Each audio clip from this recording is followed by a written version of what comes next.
তো hey guys, কেমন আছো তোমরা সবাই? আশা করি সবাই খুব খুব খুব ভালো আছো, আর ভালো থাকাটাই স্বাভাবিক। আমিও খুব খুব ভালো আছি, তার মধ্যেও একটু বেশি খারাপ আছি। তো যাই হোক, সকাল সকাল ঘুম থেকে উঠে আমি ফ্রেশ হয়ে গিয়েছিলাম এটিএমে একটু টাকা উঠাতে, কারণ একটু দরকার ছিল আর কি। তো তারপর গিয়েছিলাম আমি বাজার করতে বাড়ির জন্য। তো সেখান থেকে বাজার করলাম, টমেটো পেঁয়াজ পেঁয়াজ না, টমেটো পটল ফটল অনেক কিছু কিনলাম। আর আসার পথে আমি কিনে নিয়েছিলাম আমার এনেছিলাম আমার একটা ফেভারিট খাবার, পরোটা। আর একটা লোক আছে না, বলে ঝরে ঝরে পড়ছে, আমার পরোটাটা ঠিক সেই রকমই ছিল। দেন পরোটা আর আমি এনেছিলাম ঘুগনি বা আলু তরকারি কিছু একটা। বাট ঘুগনিতে আমি ঘুগনি পাইনি, লিটারেলি আমি ঘুগনি পাইনি। ওর মধ্যে আমি শুধু পেয়েছি ঝোল, ঝোল, হলুদ গোলা ঝোল, আর কিছু না। আর আমার সাথে কারা কারা রিলেট করতে পারতো সেটা একটু বলো।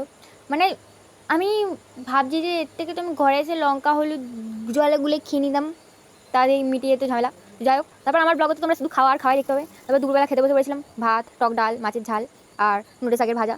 তো দিন খেয়েছে ভাত ছাড়াও মারছিলাম। আমার কোনো কাজ নেই, খেয়ে চান করে এলাম, ছুটি খেতে ইচ্ছে করছে। হ্যাঁ বলতে পারো যেটা কুমড়ো পাতালি তৈরি হয়, হ্যাঁ তেনা পেনা, বাট এটা আমার ভালো লাগে খেতে। যদি আমার সাথে কোনোদিন রাস্তায় দেখা হয়, একটা ফ্রুটি কিনে দেবে, ব্যাস, আর কিছু চাই না। Because I M A Frooti and মাজা লাভার।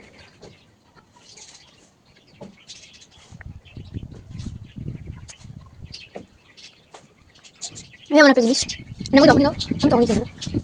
আমি শীতকাল, গরমকাল, বর্ষাকাল যখন খুশি।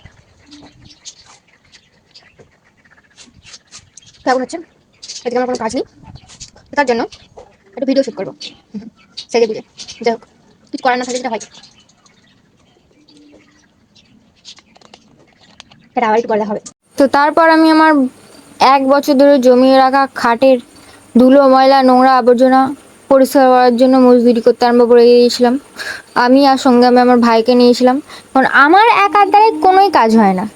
আর ওই যে দেখেছো বইয়ের কালেকশান আমার, তার মাঝখান থেকে মানে তেড়ে ছুঁড়ে চাদর ফাদর নিয়েছে ঝেড়েছি। তার উপর আমি আবার একার দ্বারায় তো কোনো কিছু সত্যিই কিছু হয় না।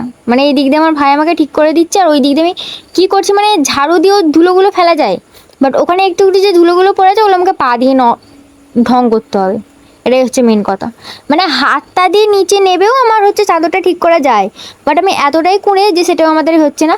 পাশে চেয়ারের জিনিসপত্রগুলো আছে, কাঁথা বালিশগুলো, সেটাও আমার নিজের দ্বারাই উঠানো হচ্ছে না, সেটাও আমি ভাইকে দিয়ে উঠাচ্ছি, তারপর সেটা রাখছি। তারপরে এমন ভান দেখে যে আমি কত হাঁপিয়ে গেছি।